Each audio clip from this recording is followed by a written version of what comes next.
कि इस आंदोलन को थोड़ा सा उग्र किया जाए और इस बार हम जब आंदोलन करें तो कुछ न कुछ सरकार से लेकर के उठें, क्योंकि ये बहुत सारे हमारे साथ मेवाड़ वागड़ के बोली भाली जनता के साथ बहुत छलावा हो गया।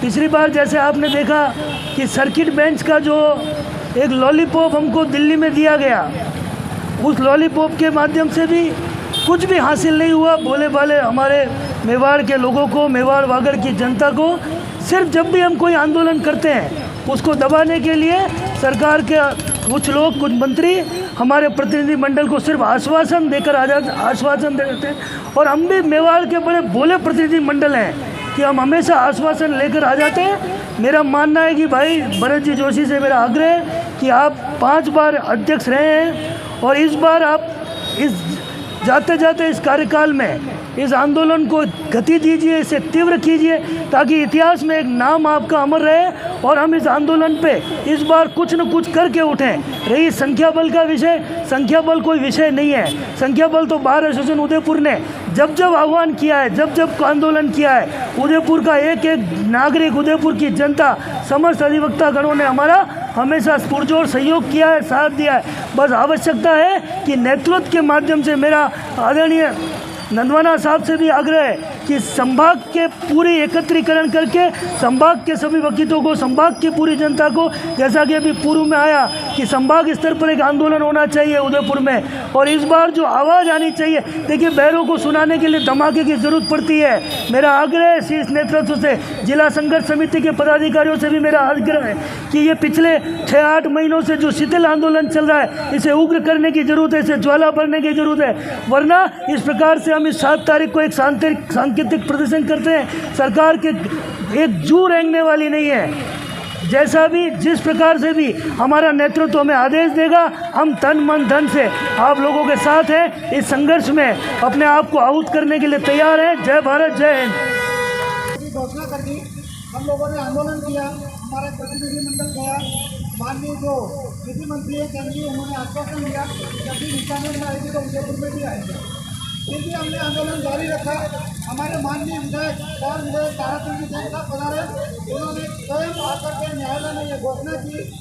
मैं बैठा हुआ हूँ और मैं आप सबको प्रॉमिस कर रहा हूँ, जो भी घोषणा होगी पहले उदयपुर में होगी, उसके बाद राजस्थान में कहीं भी होगी। उस चीज़ को मद्देनजर हमने उस आंदोलन को समाप्त किया था।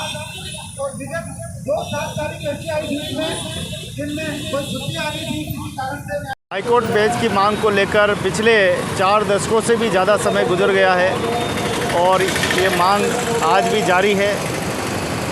देखते देखते 40 साल बीत गए और 50 साल लगभग होने आए इस संघर्ष में, लेकिन अभी तक हाईकोर्ट जो है, सरकार ने अभी तक उदयपुर, मेवाड़ और वागड़ क्षेत्र में हाईकोर्ट ब्रांच की स्थापना नहीं की है। इसी को लेकर समय समय पर अधिवक्ता आंदोलन करते रहते हैं। उदयपुर के आप कोर्ट परिसर से ये दृश्य देख रहे हैं, जहां अभी भी आंदोलन है। सभी सामाजिक संगठन भी यहाँ मौजूद है इस आंदोलन में, जन संगठन भी साथ में है। न जाने मेवाड़ की यह मांग कब पूरी होगी। क्या कुछ अधिवक्ता कुछ कह रहे हैं, चलते हैं।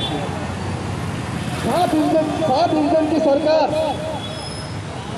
और आज 7 तारीख, लेकिन मुझे लगता है ये 7 इंजन की सरकार आम जनता को सस्ता और सुलभ न्याय दिलाने के लिए कतई तैयार नहीं है। दोस्तों, इस आंदोलन के लिए जैसा कि हमारे संचालनकर्ता का एक आदेश था कि सुझाव भी दीजिए, मेरा सुझाव ये है कि कल की कार्यकारिणी और संघर्ष समिति की जो बैठक हुई थी, उसके अंदर जो भी प्रस्ताव लिए गए, चाहे कैंडल मार्च का प्रस्ताव हो, चाहे धरना प्रदर्शन का प्रस्ताव हो, चाहे मसरूल जुलूस का प्रस्ताव हो, अगर हर वकील और उदयपुर का हर नागरिक वंशा वाचा कर्मणा के साथ में पूर्ण निष्ठा के साथ इस आंदोलन को समर्पित होकर के लड़ेगा, तो मेरा ये मानना है कि इस 7 इंजन की सरकार को अवश्य ही उदयपुर में सस्ता और सुलभ न्याय दिलाने के लिए उच्च न्यायालय की खंडपीठ स्थापित करने पड़ेगी। आपने मुझे बोलने का अवसर दिया, बहुत बहुत धन्यवाद, साधुवाद। जय हिंद, जय भारत। एकता, वकील एकता। अरे थोड़ा जोश लाओ। वकील एकता, वी वांट। मेवाड़ वागड़ संघर्ष समिति के संयोजक, मेरे वरिष्ठ अधिवक्तागण, साथी अधिवक्तागण, ये जो हाईकोर्ट बेंच का आंदोलन है ये 42 वर्षों से चला आ रहा है और सारे अधिवक्ता अपने तन मन धन के साथ इस आंदोलन में लगे हुए हैं। जैसा कि सबको विदित है कि हर 7 तारीख को धरना प्रदर्शन होता है। भरत जी ने, पूर्व वक्ता ने मेरे को बताया अभी कि जिस तरह से डबल इंजन सरकार, ट्रिपल इंजन सरकार बताई है, मैं इनकी बात से सहमत हूँ। हमारे जो कार्यक्रम अभी जो अध्यक्ष जी है वो भी एक सरकार में शामिल है, तो हमें ये प्रयास करना चाहिए कि इस डबल, ट्रिपल, फोर्थ, फिफ्थ जितने भी इंजन की सरकार है उसके लिए जोर लगावे और हाईकोर्ट बेंच जल्द से जल्द यहाँ आए, उसकी रूपरेखा, रणनीति बनाए। सभी अधिवक्ता, हम सब जने संघर्ष समिति और जिला समिति के साथ में है। सभी अधिवक्ता लामबंद हो जाए। और जैसे ही आज मुझे हॉस्पिटल जाना है, लेकिन जैसे ही कल मैसेज देखा बार एसोसिएशन का कि यदि आज धरने में उपस्थित नहीं होंगे तो हम बार एसोसिएशन के परिलाभों से वंचित होंगे, तो मैं आया हूँ। और मुझे खेद है कि बार एसोसिएशन के परिलाभों से बहुत ही कम जने परिलाभ प्राप्त करना चाह रहे हैं, लेकिन फिर भी जितने भी है हौसला बुलंद है। सभी अधिवक्ता, मैं जब भी चाहे बार एसोसिएशन और संघर्ष समिति आदेश करेगी, मैं तन मन धन के साथ बार एसोसिएशन और संघर्ष समिति के साथ रहूँगा। जय हिंद, जय भारत। आज जो 7 तारीख की जो हर बरसों से चली हुई वकील एकता की जो बैठक है उसमें हम भी सम्मिलित हुए हैं, लेकिन ये बरसों से मांग है, करीब 40 साल पुरानी मांग को लेकर ये हमारे वकील उदयपुर के, वागड़ के, आसपास के क्षेत्र के सभी संघर्ष कर रहे हैं। जनता भी तरह से, लेकिन सरकार की कोई भी कानों पर जू नहीं रहेंगी और सरकार हर समय आश्वासन देकर इन्हें बरगलाती रहती है और जनता के साथ न्याय नहीं करती है। बाकी वकीलों की जो मांग है, उचित मांग है कि हाई कोर्ट बेंच दे दे खाली, ताकि आम जनता को, गरीब टीएसपी एरिया है पूरा, तो आम आदिवासी परिवार, एसटी एसी के सभी लोगों को एक उचित मुआवजे पर न्याय मिल सके और सभी को जोधपुर जाने का काम नहीं करना पड़े। इसलिए ये संघर्ष समिति और इनकी वाजिब मांग है, लेकिन सरकार इनकी कोई मांग सुन नहीं रही है और इनको, सरकार को जागना चाहिए और वकीलों के हाथ में। और कभी ये उग्र प्रदर्शन करेंगे तो हम सबको बहुत नुकसान होगा।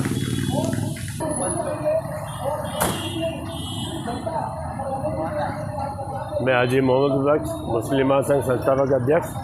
जैसा कि मैं कम से कम भी 4 दशक तो हो चुके हैं और ये 5वां दशक चालू हो चुका है और यहाँ पहले भी हाई कोर्ट बेंच थी, लेकिन किसी कारणवश से ये हाई कोर्ट जो है ना, सीधी मतलब है कि जोधपुर चली गई, लेकिन उसकी डिमांड को लेकर, क्योंकि आदिवासी बहुल एरिया है, बहुत ही गरीब लोग रहते हैं, तो हमारी यही निवेदन है कि उस हाई कोर्ट बेंच को यहाँ पर लागू की जाए, जिससे यहाँ के आदिवासी बेल्ट वालों को और सभी को और मेवाड़ वासियों को जो इससे राहत मिल सके।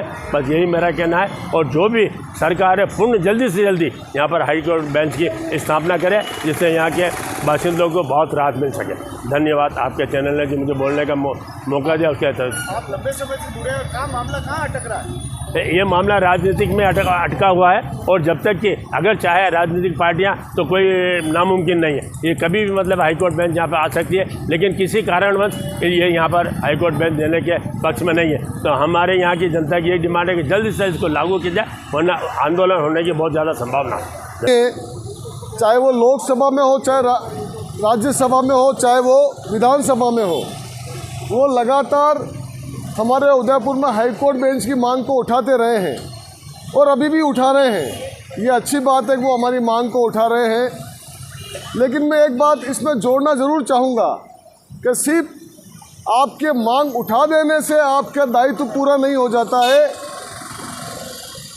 आपको एक जज्बा दिखाना होगा और जो सरकार में है उनको चुनौती और चेतावनी देनी होगी कि ये ऐसा चलने वाला नहीं है। और आप देख लो आज चाहे बांग्लादेश के हालत हो, चाहे श्रीलंका के कुछ दिनों पहले हालत हुए हो, पाकिस्तान के हालत हो, नेपाल के हालत हो, हमारे देश के जितने भी पड़ोसी देश हैं उनमें जब जब जनता की आवाज़ को, जनता की मांगों को जब अनदेखा किया गया है तो जनता ने उस सत्ता को नेस्तनाबूद कर दिया है। बात सिर्फ हाईकोर्ट बेंच के उदयपुर आने तक की सीमित नहीं है, बात इस बात की भी है कि क्या कारण है कि आप उदयपुर में हाईकोर्ट बेंच नहीं लाना चाहते हैं। आखिर हमारा देश दुनिया का सबसे बड़ा लोकतांत्रिक देश है, जनता का, जनता के लिए, जनता द्वारा किया जाने वाला शासन। लेकिन हम जब वास्तविकता में देखते हैं तो ये जनता और तंत्र आमने सामने हो गया है, जनता की सुनी नहीं जाती है।